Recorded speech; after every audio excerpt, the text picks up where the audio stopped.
Oke, assalamualaikum warahmatullahi wabarakatuh. Jumpa lagi di Remote Service HP. Dan kali ini kita kedatangan servisan untuk Oppo A15 yang menurut keterangan user HP-nya tiba-tiba saja merajuk ya kawan-kawan. Tidak mau hidup,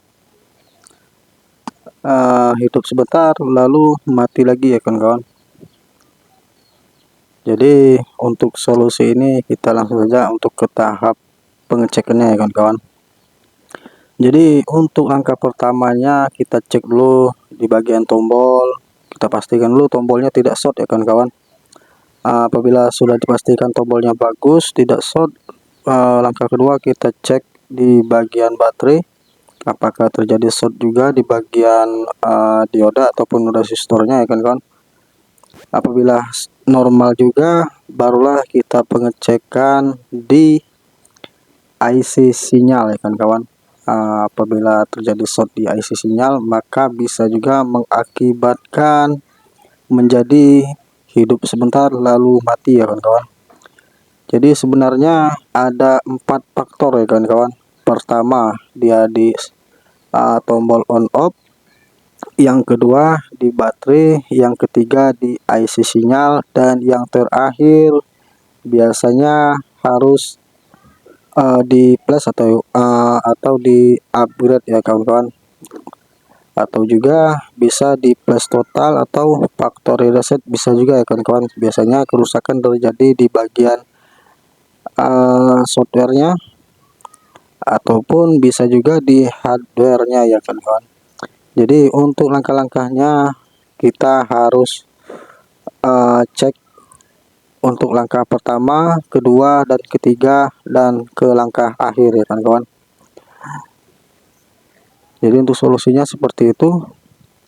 Jadi silakan kawan-kawan cek bila kawan-kawan menemui kasus seperti ini, karena banyak faktornya ataupun banyak kemungkinannya ya kawan-kawan.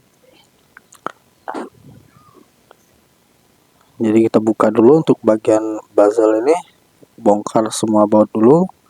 Jadi untuk cara melepas bezel ini urut saja pakai kuku ya kawan-kawan. Cari celah di bagian slot SIM.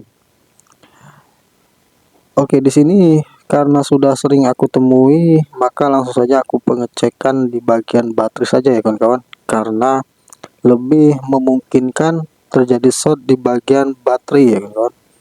Jadi untuk baterai ini sendiri kawan-kawan bisa ganti dengan yang baru apabila kurang paham untuk penggantian dioda ataupun resistor apapun itu namanya, yang hitam di tengah, yang putih di samping ya kawan-kawan.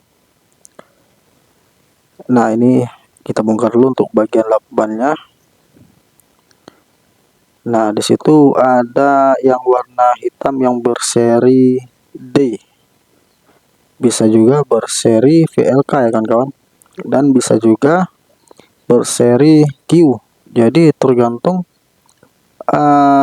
tipe HP-nya ya kawan-kawan, biasanya berbeda. Jadi di situ kita coba lepas saja untuk dioda ini. Lebih bagusnya kita sebut dioda saja ya kawan-kawan. Jadi ini seperti sekring, ibaratnya kalau TV sekring ya kawan-kawan. Kalau sekring ini terputus, biasanya tidak mengalirkan tegangan kepada baterai, kepada baterai ataupun menyalurkan tegangan ke mesin ya kawan-kawan. Ibarat seperti TV, apabila sekringnya putus maka TV-nya tidak mau hidup. Jadi di situ langsung kita jumper saja ya kawan-kawan. Jadi apabila ada, sebagusnya diganti ya kan. Jadi karena stok saya lagi kosong, saya jumper saja, karena sering saya ganti lagi, tahu-tahu rusak lagi. Jadi disitu untuk solusi akhirnya kita jumper saja ya kawan-kawan. Jadi kalau untuk lebih bagusnya bisa kawan-kawan ganti saja ataupun ganti baterai baru. Jadi tergantung usernya saja kan kawan.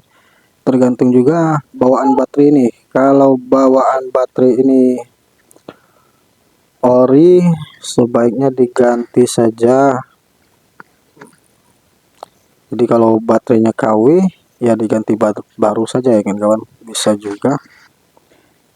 Jadi oke, kita ke tahap untuk penghidupannya. Jadi dia tidak lagi dibantu oleh